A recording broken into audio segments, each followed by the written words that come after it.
سرہ رضی اللہ تعالیٰ عنہ روایت کرتے ہیں کہ رب کائنات نے، خالق ذوالجلال نے اس کائنات آسمانوں اور زمینوں کو بنانے سے قبل عرش کے اوپر لکھا تھا محمد الرسول اللہ خاتم الانبیاء. یہ عرش کے پاؤں کے اوپر بھی رب نے لکھا ہے کہ محمد اللہ کے رسول اعظم ہیں. ان سے بڑھ کر رب نے کسی کو رسول نہیں بنایا، ان سے بڑھ کر رب کائنات نے کسی کو کمالات عطا نہیں کیے ہیں. وہ خاتم الانبیاء ہیں. میرے آقا فرماتے پھر رب نے جنت کے دروازوں پہ بھی لکھا، جنت کے ہر دروازے پہ میں مصطفیٰ کا نام لکھا ہے. آدم و حوا جنت کے اندر تشریف لے گئے تو جس درخت کو دیکھتے ہیں، جدھر نگاہ اٹھاتے ہیں، ہر پتے پہ محمد رسول اللہ لکھا ہے.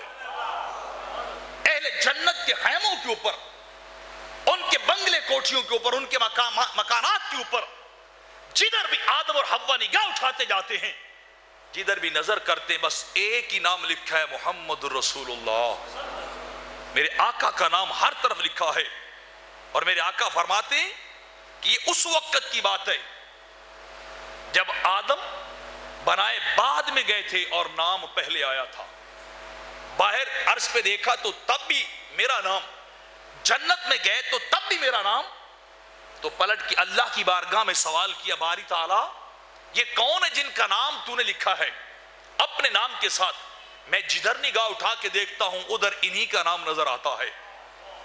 اگر میں نے تیرے عرش کو دیکھا تب بھی انہی کا نام، جنت کے دروازوں، باہری دروازوں پہ دیکھے تب بھی انہی کا نام، جنت کے اندر آیا ہوں تب بھی انہی کا نام ہے. خیموں کے اوپر، درختوں کے اوپر، ہر چیز کے اوپر انہی کا نام نظر آتا ہے. تو رب کائنات نے جواباً ارشاد فرمایا، آدم یہ تیری اولاد کے سردار ہیں، ان کو میں نے سید بنایا ہے، ان کو میں نے سردار بنایا ہے، ان کو میں نے سب سے اونچا درجہ دیا ہے. اور اگر یہ نہ ہوتے تو میں خدا تجھے بھی نہ بناتا، میں خدا تجھے بھی کبھی نہ بناتا.